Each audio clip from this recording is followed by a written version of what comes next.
Yo,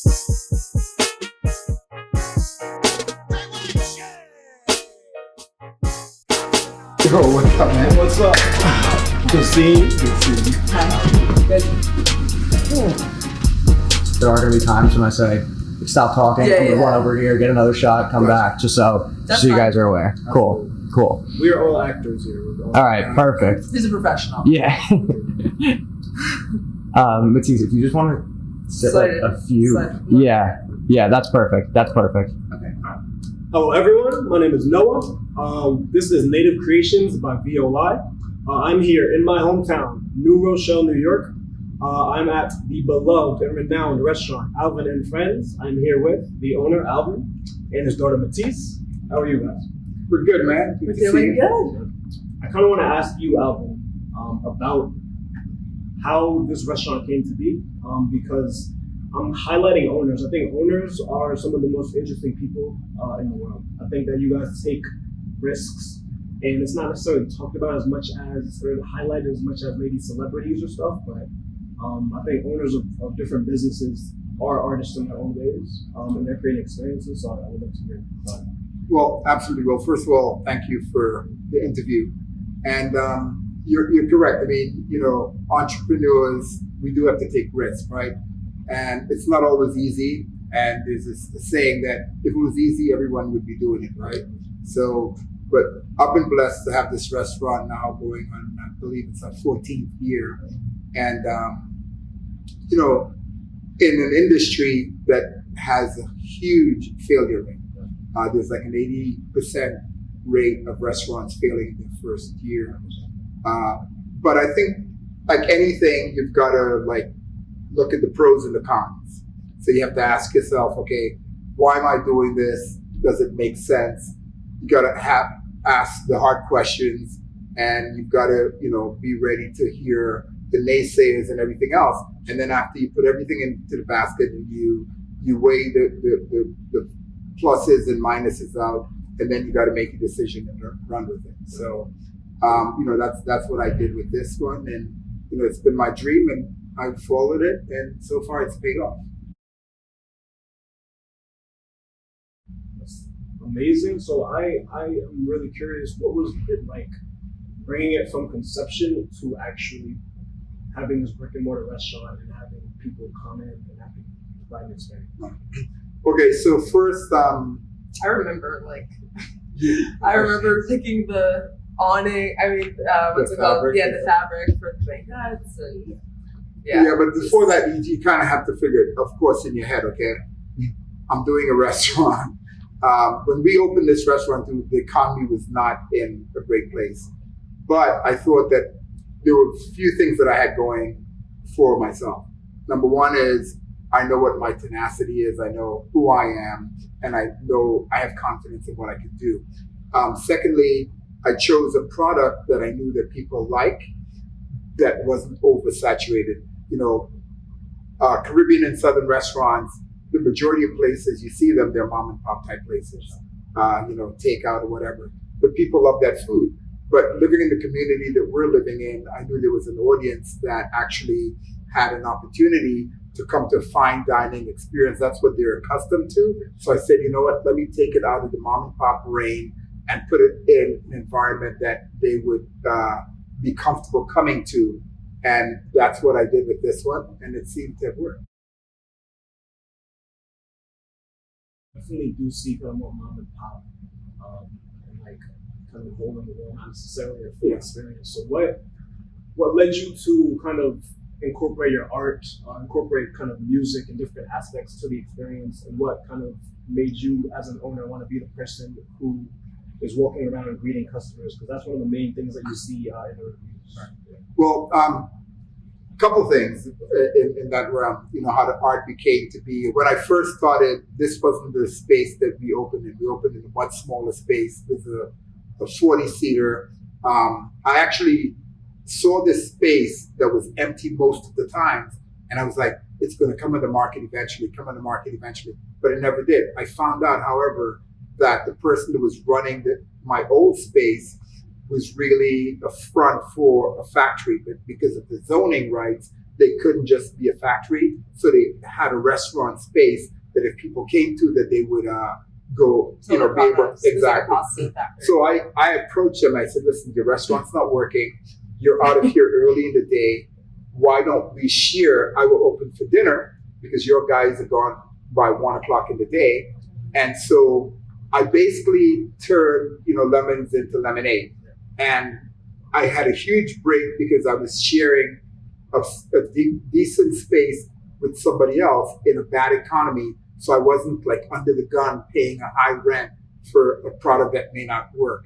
And as far as the art on the wall and everything else, when I first came into the space, it had 4 walls, of course, right? And I was like, hey, you know what? All I need to do is paint this restaurant and put my art up or whatever.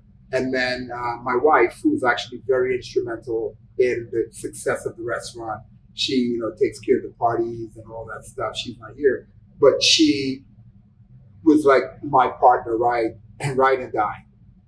And, she was like, I think we need to just bring somebody in. So we brought a friend in, Leslie Zamora, who's the designer. And he's like, Al, he goes, I know you're nervous and everything else, but you're building a space for failure. You need to build a big place for success. So I had a hard thought about it. I said, you know what? You're absolutely right. My fears are holding me back from going into it 100%. And so at that moment, I said, you know what? Let's do it. We stripped everything down, and we, but I said to him, I said, Leslie, I have champagne taste but beer pocket. So, with being a friend, he was like really into like kind of helping me, make it. And you always go over budget, but at least we built the space, and when people came in, it was a wow. And my paintings just add to the whole concept of Alvin and Friends. People ask, why you name it Alvin and Friends? I said, well, the best meals I've ever had have been with friends. And it's because of breaking bread together and the camaraderie. So with my art on the wall, it made it as if you're walking into my home. So can we backtrack a little bit? Where did you kind of start as far as building businesses? Where did you get the confidence? Where did you feel like this was something you could do and that you wanted to do? Okay, well, I had been a professional model for 20-something years. And one of my friends that I worked with, she'd asked me one day on a shoot, she was like, what are you going to do after modeling? And after being off of the regular workforce for a while, I couldn't start at ground zero with a company. So I knew I had to create something for myself. I knew how to cook. I loved hospitality. When I first started modeling, I worked as a waiter. I actually enjoyed that experience. And so the timing was perfect. And her boyfriend was a restaurateur and was actually getting ready to open a restaurant in Los Angeles with a few celebrities, he told me. And, we met each other. He took a liking to me, invited me to invest with them if I wanted to invest. And I did. And it turned out that the few celebrities that were invested were people like Denzel Washington, Eddie Murphy, Lou Adler. So he was playing now.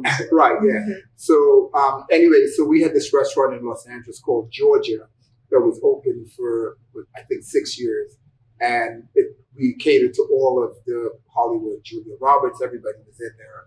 And so I actually, Brad Johnson was the partner, the main partner. And he and I did the day-to-day running of the restaurant. I was the front guy with him. So that was my first experience. So once you finally decided, okay, I'm going to start this restaurant, I know what I want to call it, Alvin and Friends. What was the process as far as kind of getting the kind of logo and designing the actual experience? Okay, so the whole thing is like, so Alvin and Friends, okay? It's, first of all, it's very personal. I'm an arts person. So the logo, elegance is what I was going for, but simple elegance. So with that process, you have to kind of figure out, okay, what is the lettering going to look like? So did you go to a company or? We actually, because I'm based on the artist side myself, I researched different writings and stuff like that. So I was hands-on with a lot of things because, like I said, finances were not at its best, right? So we made best what we could do. But I just felt that I hadn't enough of an art eye, and I haven't been in fashion for as long as I've been. I've made a lot of the decisions on almost every aspect of the design of the restaurant with Leslie. Understood. It's like the font kind of looks like Matisse, like Right, it has one, and that was the other thing too. Like, you know, it had.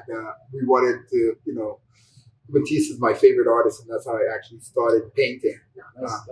And that's my daughter's name, Matisse. You know, so that's a cool story too, because we were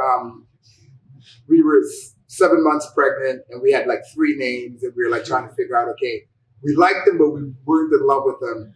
And I was commissioned to do a painting for Robert Townsend, the director. And we went to drop the painting off, and Gwen was pregnant, and he's like, wow, you know, what's the name for the baby? So we said, we have these 3 names, but we're not wild about them. And he goes, well, do you guys have any favorite authors or anything? And Gwen and I both at the same time said, well, Matisse is his favorite artist. And Robert said, Matisse, that's a beautiful name. And from that moment on, she was Matisse. First born name Matisse.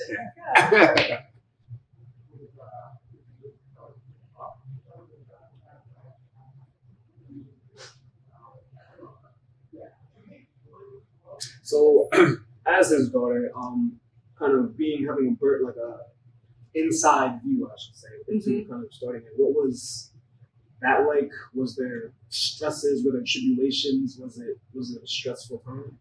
Yeah, I mean, I definitely remember it being like a fun time. I feel like it was definitely a family project. Everyone was involved. I remember seeing Leslie bringing his, like, you know, they basically have like a rendering of exactly what this place looks like now before. Yeah, like it's a picture. It's a picture, but it's in 3D basically, and it looks exactly like how it looks now. Obviously without the art, and I was like, I remember seeing it and being like, I don't know how this is going to turn into that. What the raw thing was, but we did it. But yeah, it was definitely a family project. We were literally in here. I remember ripping the walls, like dust everywhere, whatever.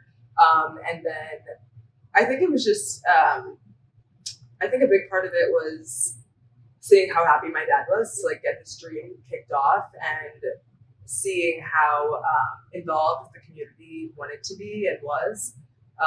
And so I feel like, you know, the restaurant business is a stressful business. It still is. It's hard work, especially, you know, my parents, they run it day to day. It's not a cheesecake factory. It's not something where they hand it off to a manager. Like, they're in here every day doing it all. You noticed. Cute.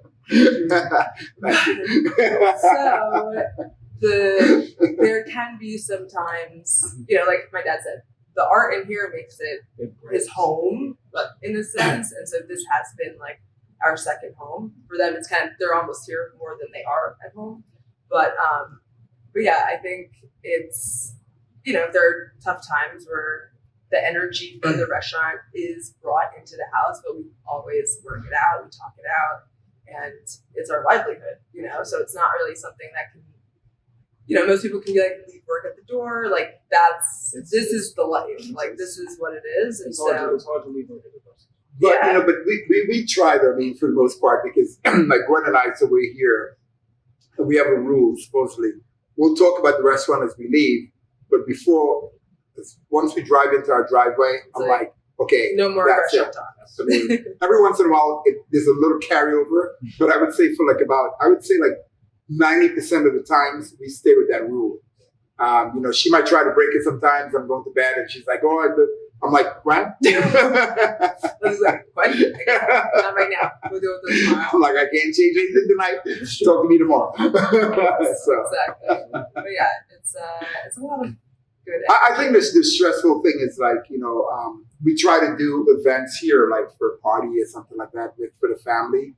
And we realize now it can't be done because I could never sit down at this restaurant and have any peace. You know, like, we mean like with our family. Yeah, with like our anytime family. it's like, oh, we're gonna like Or birthday dinner. somebody's gonna come and ask me a question, or a customer's gonna want to take a picture with me, and it's almost like being a celebrity in the restaurant. So when you're here, you're always in ownership. Yes, yeah. Yes. Always. So no matter if he's in this or a suit. Yeah. Like Alvin. Lazy Kid cares about his business and the experience that he provides. So to touch on that, what has your experience been with confused? We've been very blessed, but I think also, like being here and going to all my tables, if I can, I greet all my guests. If they have an issue, I take care of it. I'm on hand. I mean, most people tell me all the time, it's like, listen, we go to most restaurants, we don't even know who the owners are, right? So we have a clientele here that actually can dine wherever they want to, and that's not hyperbole. And they choose to come here because of how we treat them. We have a great quality food. Like I said, being around for 14 years, and if you look at Yelp and stuff, our reviews are still high. I mean, and a lot of times people go on those networks to kind of like, to slay you, right? The majority. I mean, we have great reviews. I mean, of which I'm very proud of. We've not spent any money in advertising, and it's all been word of mouth. And now, these years later, we've actually become a brand. I mean, I have people coming out from New Jersey to dine with us, from Brooklyn. And they're not here every week, but when they think of an event, which people normally, when they think of something to celebrate, they think very hard where they want to have a celebration. And we have a lot of people coming. They give us their birthdays, graduations, weddings, bar mitzvahs. I mean, we really and the other great thing about this restaurant space, the energy is great. The diversity of the clientele that comes in is, I think, one of the things that I'm most proud of. I mean, it really is a cut of America. You see blacks, whites, young, old, Asian. It really is a diverse clientele, and everybody has a good time. So is that a part of you kind of making people feel welcome? Is that something that you kind of focus on in how you design it? I think absolutely. I mean, I think, coming from the Caribbean, Trinidad, I tell people I don't ever remember anyone coming into my grandmother's house where she didn't offer them something, right?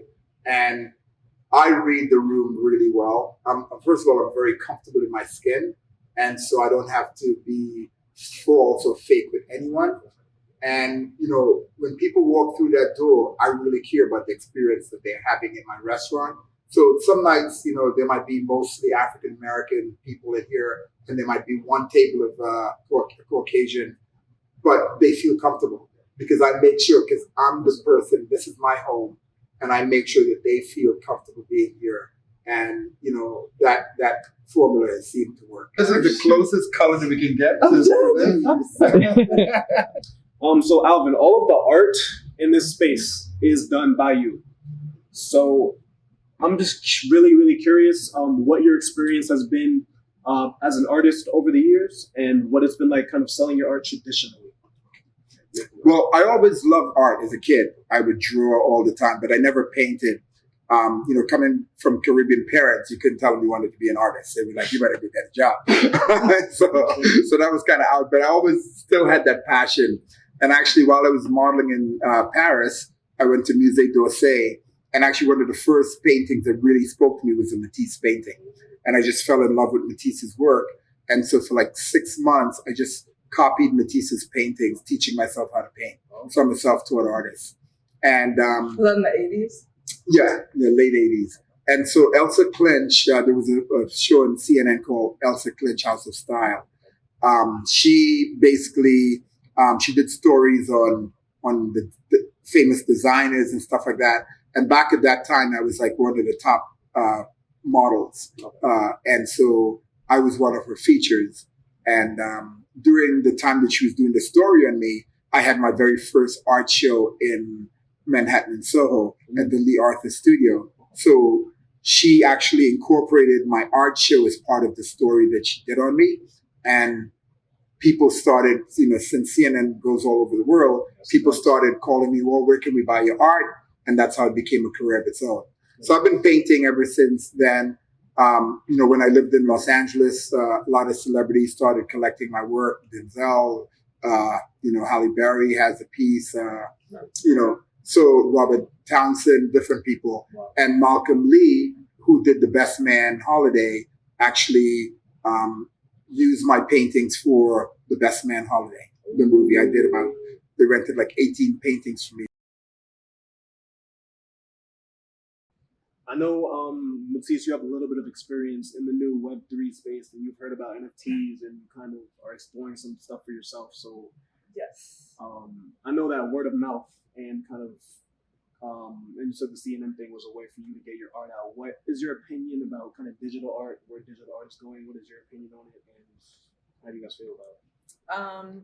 Well, I would say, to correct you, I wouldn't say I'm so experienced in Web3 space so much as like I've dabbled in I was it. gonna say, I mean, it's not that many people know about it. So. No, yeah, I mean, definitely people are like, "What is an NFT? What's that?" Including me. Which I explain all the time, and I do understand. I think the basics. I haven't myself minted any NFTs, nor do I own any NFTs at this time. But I have been working while I was at the company that I just left, corporate.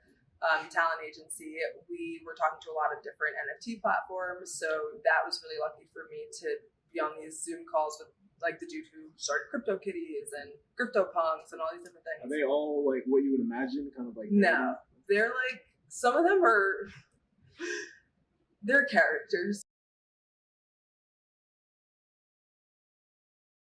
Coming from an artistic family, I feel like I immediately was just like, oh wow, like I was like, why not? I don't even know where I would begin in terms of like collections, because I know that collectors are huge buyers in the space. But I think, I don't know, right now I think it's also just not as accessible to people who aren't making 6+ figures. Like, you know, like yes, there are some here and there, it's little stuff, but it's like, how can we? But just to jump in, I mean, I think definitely though that the future of art, and what I'm noticing is it is going to be in a digital space somehow, because, you know, case in point, the Van Gogh show, the immersive show. Exactly. I mean, that was incredible. And, you know, the experiences were like so like visceral and it was massive. It's huge. You kind of like can step into the art almost. Like and literally, it was like you could take pictures. Really a cool, it was really a cool experience. And I think, I mean, I know as an artist, I enjoyed that, but I think you're still going to have the ability to really create pieces of art, you know, in order for it to really be sustainable. There's this thing called the pet rock. Literally, people were buying rocks. And I think there's two things to touch on. And so one of the things about NFTs is, and this word is so overplayed, I don't even want to say it, but it's community. And it's like, feeling like, oh, I know other people own it, and I can talk to these people, and we can talk about our ownership, and we can make friends within this group of people who own this art. And also the digital aspect of how art, you know exactly who had it, you can see the past prices. Right, like the transparent. Right. There's a chain. There's a chain of transparency. Absolutely. And the maintenance of it isn't. It's easier, I should say. So two questions. Have you had the experience with people like, oh, we kind of met someone because we both have a piece of your art?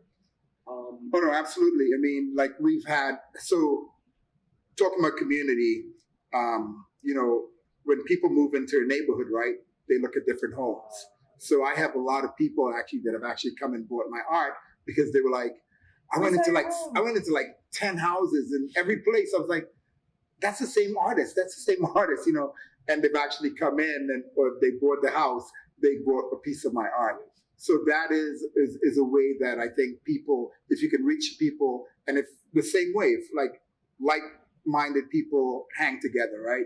So they, you know, you kind of like, you want to be in that group that has a certain thing. So I think that has been like a plus for me. Yeah, absolutely. And then as far as maintenance, because I know like the Mona Lisas of the world are like held, not the Mona Lisas, but like or maybe like frozen like glass and sealed off. Can't have pictures because it. You know, now it's changed, because before supposedly flash and stuff, you know, affects everything, but now you can do stuff digitally without having the infrared light destroy the painting. I mean, to be honest with you, I don't really think on that level with my art. I'm sure, you know, people that actually own it and stuff like that, I know for a fact that it will be in museums at some point, and we're working on that now. And I think that's their responsibility to handle that. But I think private owners, I don't know if it's as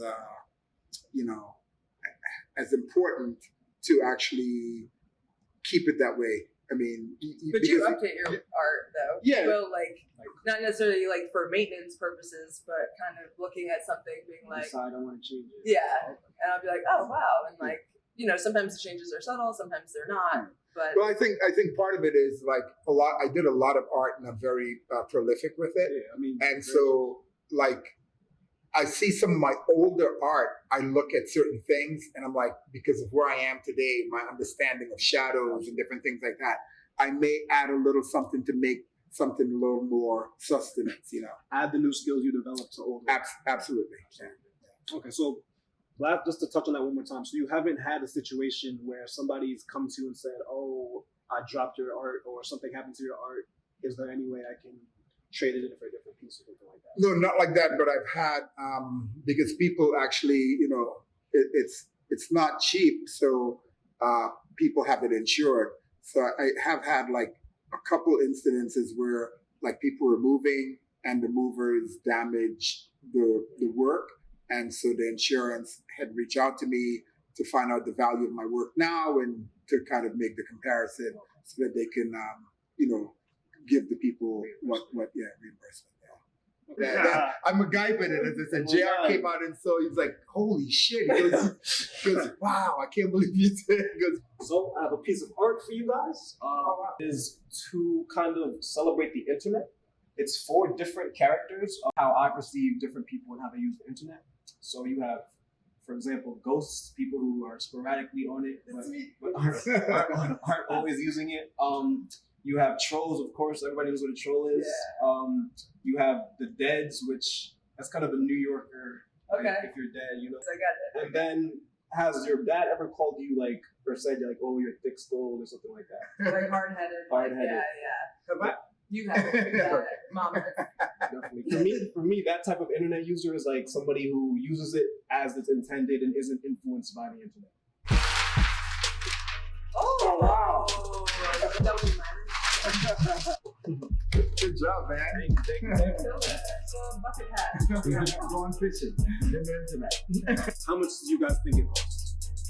If you can afford something and it speaks to you in a certain way, it's really, that commercially it's priceless. A big part of it is like, what market are you in? Like, so if you're like in a depressed neighborhood, right?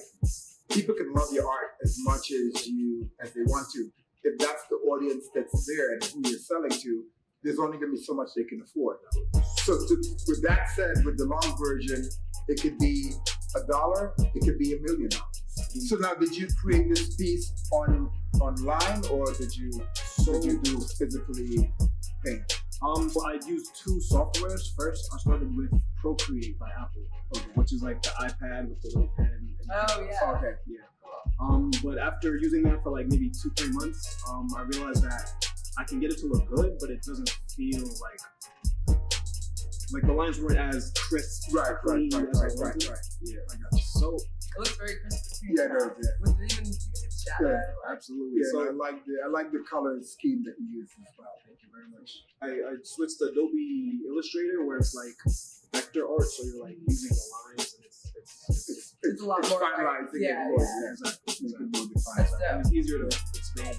Yeah. It's a great looking piece, and it depends on who you're marketing it to and the value that, first of all, you place the value on it and you market to who you'd like to market to, they can afford it. This is dope. That looks great, man. Thank you.